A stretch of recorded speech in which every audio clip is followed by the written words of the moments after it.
In a previous demo, I showed you how to perform your first packet capture, and we did that by clicking this little fin icon right here to start the capture, or by double-clicking the interface we wish to capture from down here.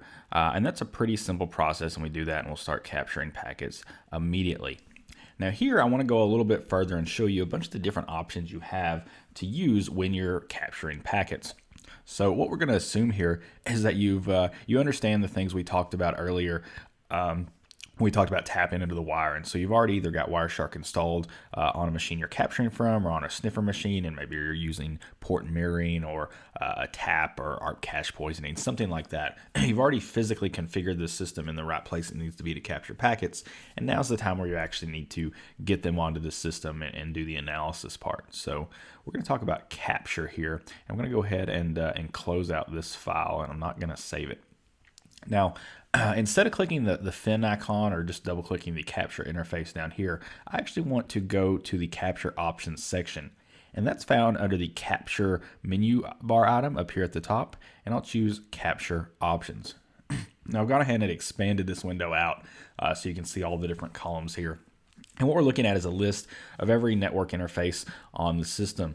In this case, we have a Bluetooth connection, which I'm not going to worry about so much, and an Ethernet connection, with the Ethernet connection being the thing we're concerned about. This is what I'm going to be capturing from because it's the only real network connection on this virtual machine that's actually connected to something where it's going to see data.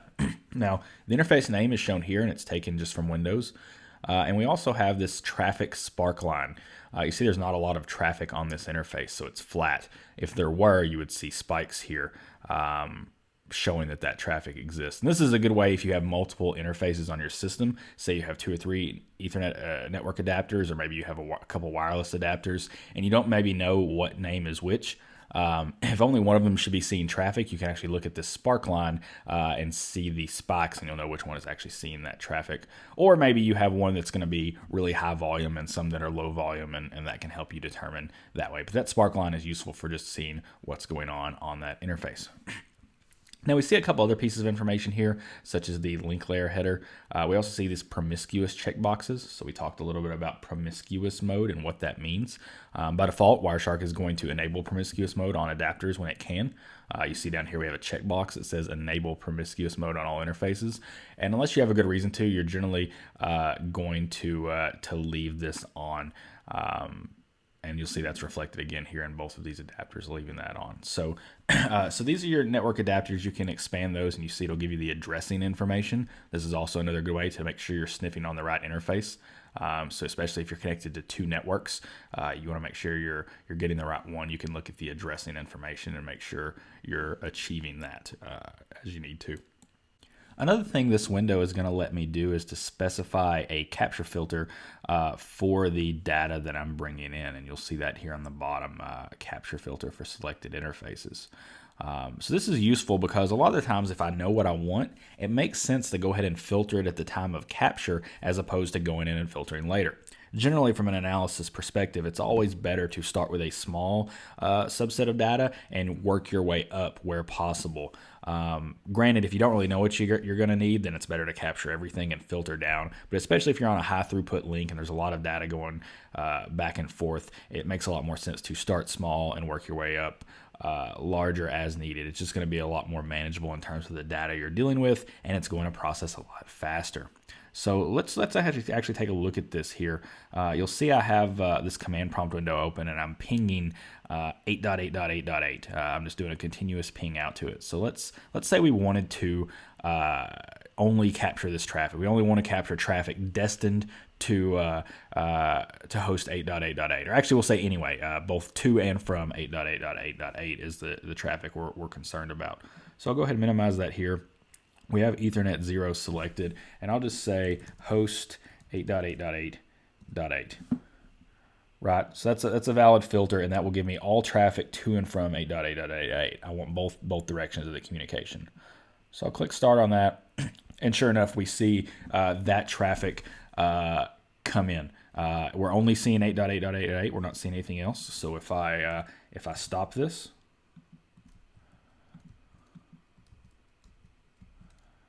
and let's say we ping 4.2.2.1. So I'll ping that. It's the same type of traffic. It's still ICMP traffic from the same host. I pinged it 4 times. And if I go down and we don't see that. We only see 8.8.8.8, and it stops at packet 30. Now I can go back here, start the ping to 8.8.8.8 again.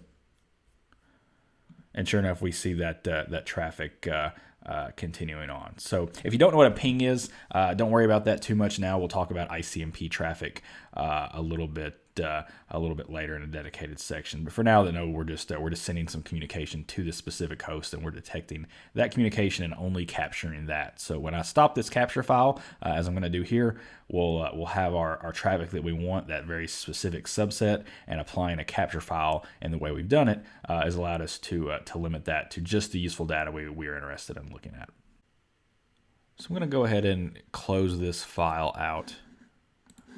I'm going to go back into capture options.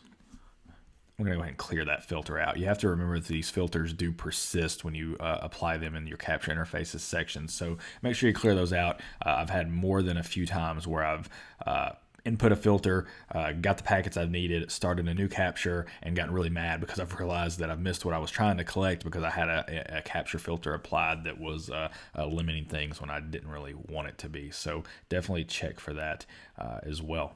Now, I'm going to flip over to the Options tab. We have this Output tab too, but I'm going to talk about that a little bit later when we talk about saving capture files. It's a little more relevant there. So I'm going to instead flip over to this Options tab, and there's a couple interesting things here that are going to apply to your packet capture. The first of these are your display options, and these control what the interface is displaying while you're in the process of collecting packets. The first option is to update the list of packets in real time. And basically, you may have seen when I was capturing packets earlier that as packets came in, they were updated on the screen. So I collected packet 1 and then packet 2 and then packet 3, and that was all shown on the screen, and that's continuous.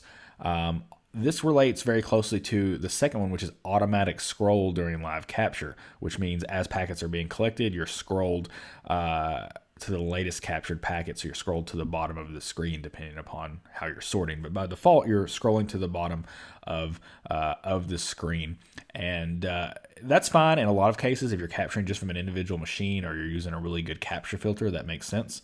If you're doing any larger capture, so if you're capturing a really high throughput link or several machines, you probably want to disable these first two options. You don't want to update the list of packets in real time, and you don't want to automatically scroll. The reason being is first of all, that takes system resources. It takes system memory, and you really don't want any contention for those resources while you're collecting packets. Beyond that, it honestly doesn't serve a great purpose. If packets are flying in at such a high rate like that, you're probably not going to be able to analyze and investigate them in real time anyway. So in that case, I usually leave these on by default just because mostly I'm doing smaller scale things. Or building labs and things of that nature. However, if I'm in an operational setting where I know I'm capturing off high throughput links, I generally turn these off and then leave them off. It's just really kind of unnecessary, and it just adds an excess burden onto the system when we have plenty of other things already competing for system resources too. So you might consider turning those off when you run into those situations as well. So we have a section on the right called name resolution as well. And I'm not going to go into name resolution too in depth because we have a dedicated section on it later, but you can control name resolution whether you want to resolve MAC addresses, network names, or transport names directly from the capture options here. Of course, you can enable or disable that elsewhere as well, but it is available on this screen.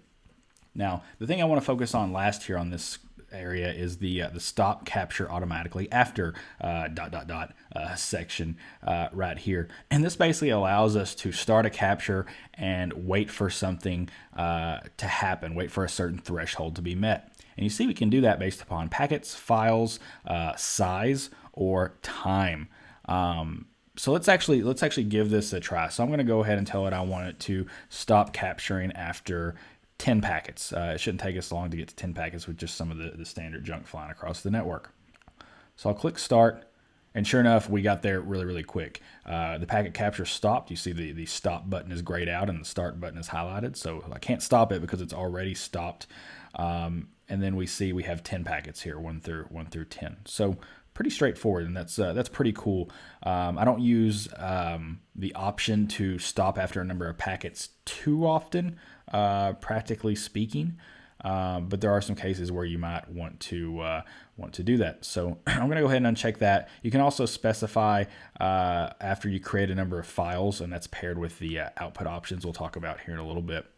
And you also have the option to do by size. I find myself using the size option when I'm looking for a specific representative sample of a bit of traffic, or when I'm concerned about the amount of data I'm creating. So I only have so much memory available, and I don't want to exceed that in my packet capture. So I'll limit it by size, and you see you can do that by kilobytes, megabytes, or even gigabytes. I'm normally operating in the kilobytes and megabytes ranges, and that's probably what you'll operate in most cases as well.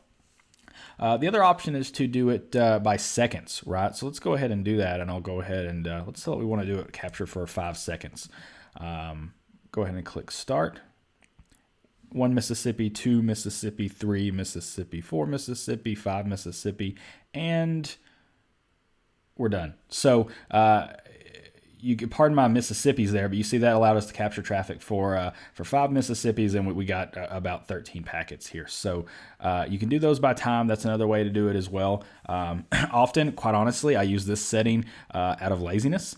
So if I know that there's something that will be happening that I want to capture and perform a packet capture of later on down the road, but say it's going to be at a time when I'm not going to be near my desk to stop it, or maybe I want to go to lunch or leave for the day, you can set it going by time. So let's say you're planning on leaving at 5 o'clock, and there's something that you want to capture that's occurring, will occur at 6 o'clock. It's an hour later.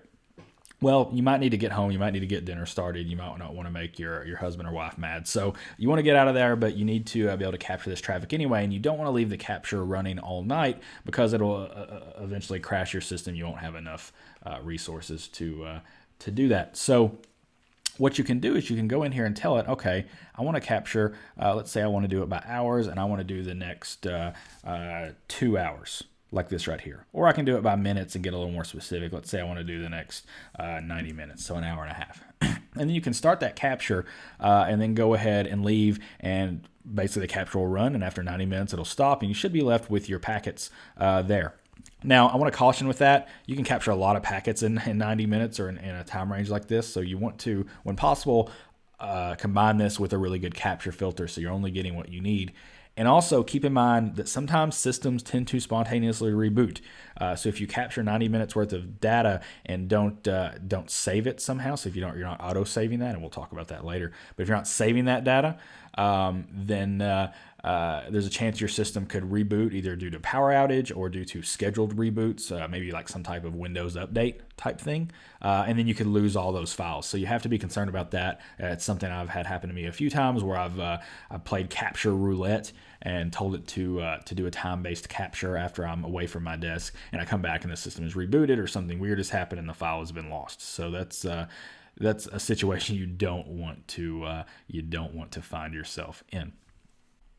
So there we go. So that's the capture options that are available to you. We saw those here on the options tab, and we looked at the input tab. There's not a lot going on here. It's not an overwhelming amount of options, but these are the ones that I think are really pertinent and practical to be aware of when you go through and capture interfaces or capture packets on your interfaces.